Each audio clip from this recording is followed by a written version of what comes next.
শেখ মুজিব ও জাতীয় চার নেতা সহ মুজিবনগর সরকারের সকলেই মুক্তিযোদ্ধা, জানালেন উপদেষ্টা। বিভ্রান্তিকর সংবাদ প্রচারকারীদের বিরুদ্ধে ব্যবস্থার হুঁশিয়ারি। আওয়ামী লীগ আমলের গুম, খুন, নির্যাতন, নিষ্ঠুরতা মানুষের সামনে তুলে ধরা উচিত বলেছেন প্রধান উপদেষ্টা। নৃশংসতা তুলে ধরতে জাদুঘর করার চিন্তা ভাবনা।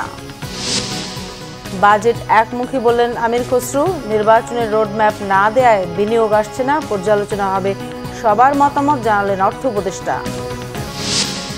ঈদ উদযাপনে রাজধানী ছাড়ছে ঘরমুখো মানুষ। টার্মিনালগুলোতে ভিড়, বাড়তি ভাড়া নেওয়ার অভিযোগ, মহাসড়কগুলোতে যানজটে ভোগান্তি। দেখছিলেন ক্রাউন সিমেন্ট সংবাদ শিরোনাম। এবার বিস্তারিত। মুজিবনগর সরকারের রাষ্ট্রপতি শেখ মুজিবুর রহমান, অস্থায়ী রাষ্ট্রপতি সৈয়দ নজরুল ইসলাম, প্রধানমন্ত্রী তাজউদ্দিন আহমদ এবং দুই মন্ত্রী মোহাম্মদ মনসুর আলী ও AHM কামরুজ্জামান সহ শতাধিক নেতার মুক্তিযোদ্ধার স্বীকৃতি বাতিল বলে সমকাল, যুগান্তর, ইত্তেফাক ও কালের কণ্ঠ সহ কয়েকটি সংবাদ মাধ্যমে যে খবর প্রকাশিত হয়েছে তা সম্পূর্ণ ভিত্তিহীন, মিথ্যা এবং বিভ্রান্তিকর বলে মন্তব্য করেছেন মুক্তিযুদ্ধ বিষয়ক মন্ত্রণালয়ের উপদেষ্টা ফারুকী আজম।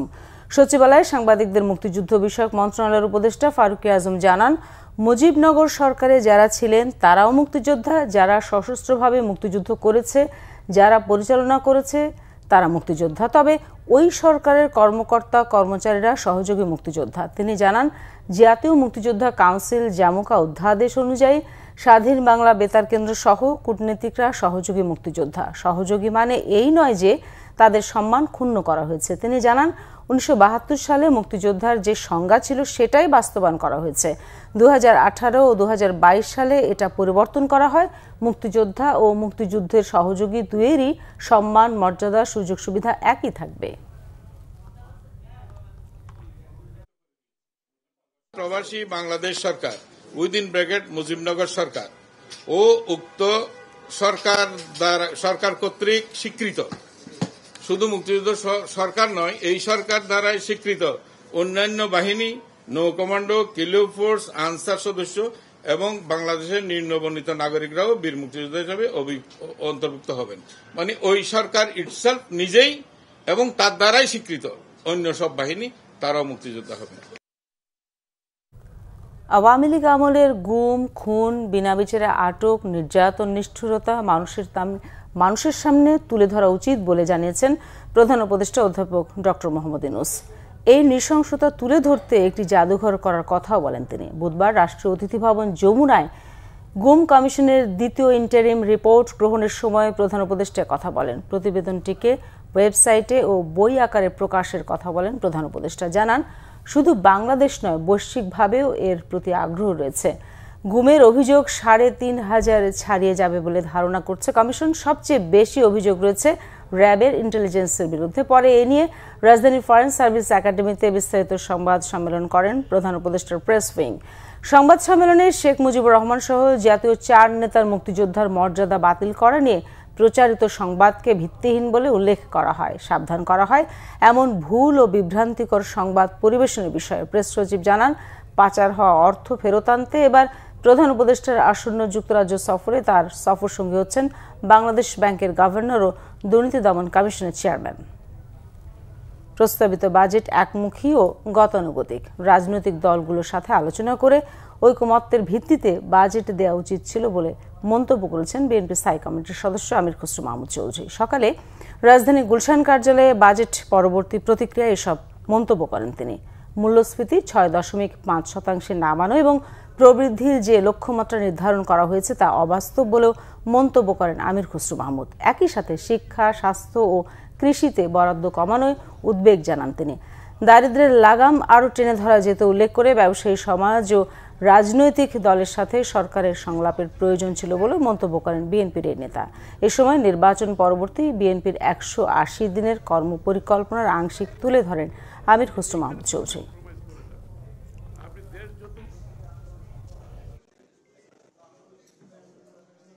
আমরা প্রত্যাশা করেছিলাম অন্তর্বর্তীকালীন সরকার আন্দোলনকারী রাজনৈতিক দলের সাথে আলোচনা করে ন্যূনতম জাতীয় ঐক্যমত্য স্থাপনের মাধ্যমে বাজেট প্রণয়ন করবে।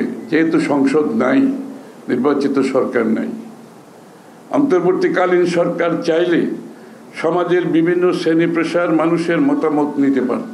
সবার মতামত পর্যালোচনা করে 22 জুন উপদেষ্টা পরিষদে বাজেট পাশ করা হবে জানিয়েছেন অর্থ উপদেষ্টা ডক্টর সালেউদ্দিন আহমেদ। জানান, ঈদের টানা ছুটিতে অর্থনীতিতে বিরূপ প্রভাব পড়বে না। সচিবালয়ে সরকারি ক্রয় সংক্রান্ত উপদেষ্টা পরিষদের বৈঠক শেষে অর্থ উপদেষ্টা এসব কথা বলেন।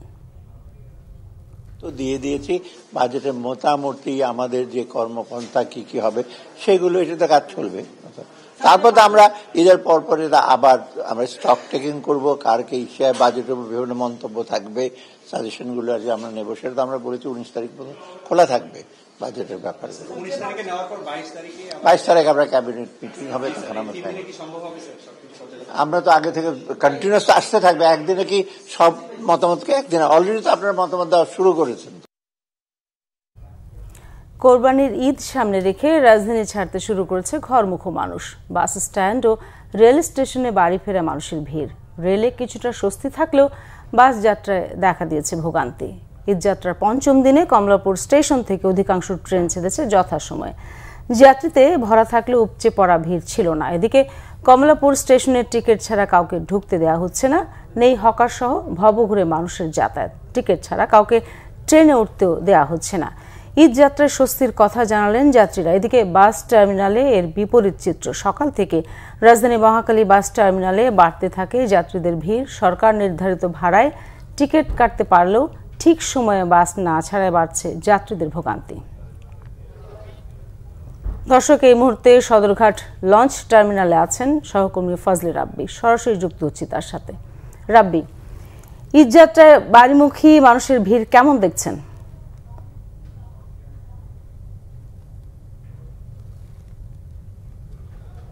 জি ধন্যবাদ। আগামীকাল থেকে কিন্তু আসলে সরকারি ছুটি। এই সরকারি ছুটি উপলক্ষে কিন্তু আজ কিন্তু ঠিক এখন বাজে 6টা, এই একটু আগে থেকে অর্থাৎ দুপুর পর থেকে কিন্তু আসলে এই যে সদরঘাট নৌ টার্মিনাল, এখানে কিন্তু আসলে মানুষের উপচে পড়া ভিড় দেখতে পাচ্ছেন। ঠিক আমার পেছন সাইডটা, এখানে কিন্তু মানুষের ব্যাপক সমাগম দেখা যাচ্ছে। অর্থাৎ পদ্মা সেতু চালু হওয়ার পর যে যাত্রী সংকটে দীর্ঘদিন ধরে নৌ পরিবহন ভুগছিল, সেটা কিন্তু আসলে এই দৃশ্যপট দেখলে আসলে বোঝা যায় যে আসলে কি পরিমাণ মানুষ এখন পর্যন্ত আসলে নৌপথে যাতায়াত করতে স্বাচ্ছন্দ্য বোধ করে। তার চিত্রটা আমি যদি দেখাই, দেখেন কি পরিমাণ মানুষ আসলে এখানে এখন অবস্থান করছে এবং বিভিন্ন সময় কিন্তু আসলে এখান থেকে ছেড়ে বিভিন্ন গন্তব্যে, দক্ষিণ অঞ্চলের বিভিন্ন গন্তব্যে, বরিশাল সহ ভোলা সহ যে গন্তব্য আছে সেখানে কিন্তু আসলে ছুটে যাচ্ছে। এই একটা বিষয় ছিল। একটা বিষয় যে বরাবরের যে অভিযোগ, যাত্রীদের যে অভিযোগ থাকে যে বাড়তি ভাড়া বা সঠিক সময়ে লঞ্চ না ছেড়ে যাওয়া, সেই অভিযোগ কিন্তু এবারও দৃশ্যমান। যাত্রীরা বলছে তারা কিন্তু আসলে সঠিক ভাড়া, যে ন্যায্য ভাড়া, সে ন্যায্য ভাড়ার অধিক থেকে অধিক ভাড়া আসলে তাদের থেকে আদায় করা হচ্ছে। পাশাপাশি যথাসময়ে লঞ্চ ছেড়ে যাচ্ছে না, এই ভোগান্তি কিন্তু আসলে বরাবরের মতো এবারও দেখা যাচ্ছে। পাশাপাশি আইনশৃঙ্খলা বাহিনী, সেনাবাহিনীর উপস্থিতি যেটা এর আগেও দেখা যাচ্ছে, সেই উপস্থিতি কিন্তু এখনও চলমান আছে। তো মোটামুটি এই ছিল আমার কাছে সদরঘাট লঞ্চ টার্মিনাল থেকে সর্বশেষ অবস্থা। ধন্যবাদ ফজলে রাব্বি। সদরঘাট লঞ্চ টার্মিনাল থেকে যুক্ত হয়েছিলেন সহকর্মী ফজলে রাব্বি। ঈদ যাত্রায় ঘরমুখো মানুষ নিয়ে যানবাহনের চাপ বেড়েছে ঢাকা টাঙ্গাইল যমুনা সেতু মহাসড়ক ও ঢাকা টাঙ্গাইল ও ঢাকা ময়মনসিংহ মহাসড়কে। ভোর থেকে ঢাকা টাঙ্গাইল যমুনা সেতু মহাসড়কে যানবাহনের চাপ দ্বিগুণ বেড়েছে। মহাসড়কে উত্তরবঙ্গের দিকে গাড়িগুলোর চাপ বেশি এবং উত্তরবঙ্গ থেকে ঢাকার দিকে গাড়িগুলো অনেকাংশে খালি আসছে। এদিকে গাজীপুরে ঢাকা টাঙ্গাইল ও ঢাকা ময়মনসিংহ মহাসড়কে ঈদে ঘরমুখো মানুষ ও পরিবহনের চাপ বেড়েছে। সকাল থেকে ঢাকা টাঙ্গাইল মহাসড়কে দূরপাল্লার যানবাহনের দীর্ঘ সারি দেখা গেছে। এতে মহাসড়কে সৃষ্টি হয়েছে যানজট। চন্দ্রায় গাড়ির জন্য দাঁড়িয়ে অপেক্ষা করতে দেখা যায় অনেককে। যাত্রীদের অভিযোগ 2 থেকে 3 গুণ বেশি দিতে হচ্ছে বাস ভাড়া। অতিরিক্ত বাস ভাড়া এড়াতে কম খরচে ট্রাক ও পিকআপে করেও বাড়ি ফিরছেন সাধারণ মানুষ।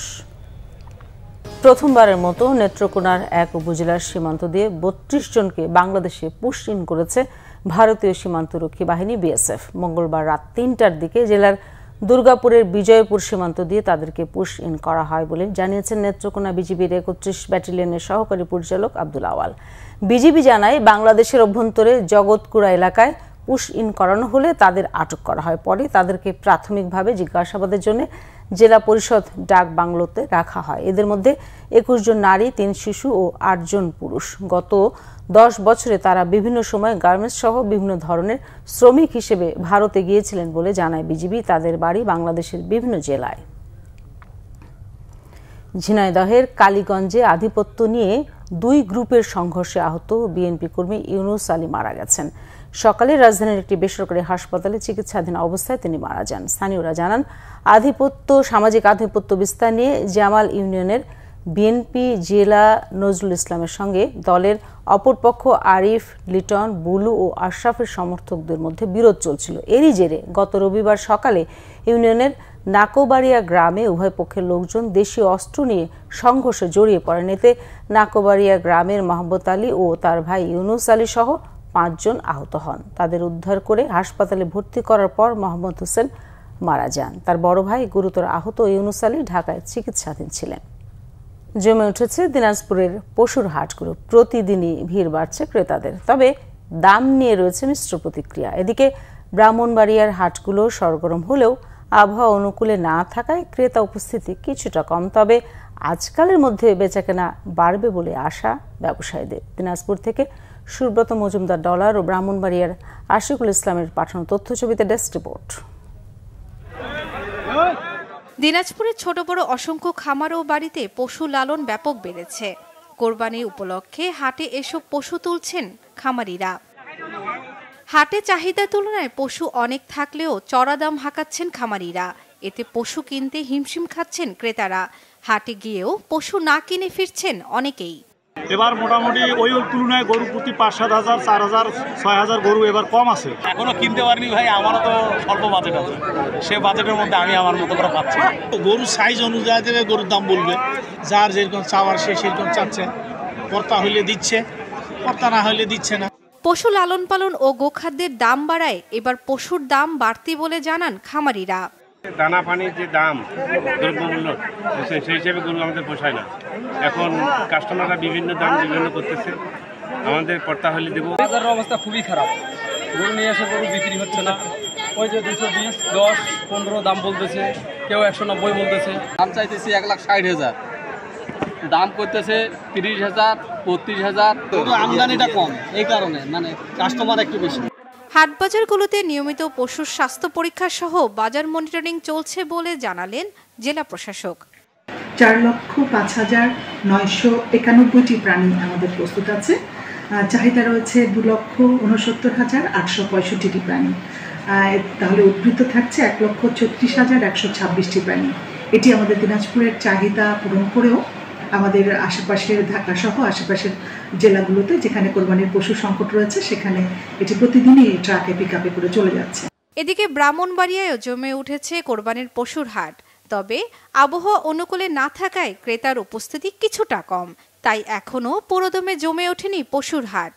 গত বছর থেকে দামের তুলনায় এবার বাজার ভালো মনে হচ্ছে। দুটো মোষের প্রাইস হলো 12 লক্ষ টাকা চাইছি, 10 লক্ষ টাকা হলে ছেড়ে দেব। ভারত থেকে এখন পর্যন্ত চোরাই পথে গরু না আসায় শেষ মুহূর্তে কোরবানির পশুর ভালো দামের আশা করছেন খামারিরা। শর্মিলা কেয়া, বাংলা ভিশন নিউজ ডেস্ক।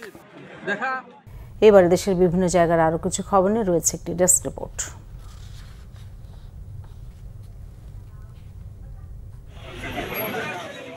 শহীদ রাষ্ট্রপতি জিয়াউর রহমানের ৪০তম শাহাদাত বার্ষিকী পালন উপলক্ষে গাইবান্ধায় শহীদ জিয়ার কর্মময় জীবনের উপর আলোকচিত্র প্রদর্শনী অনুষ্ঠিত হয়। দলীয় কার্যালয়ে জেলা বিএনপির আয়োজনে এই আলোকচিত্র প্রদর্শনীর উদ্বোধন করেন জেলা বিএনপির সভাপতি অধ্যাপক ডাক্তার মইনুল হাসান সাদিক।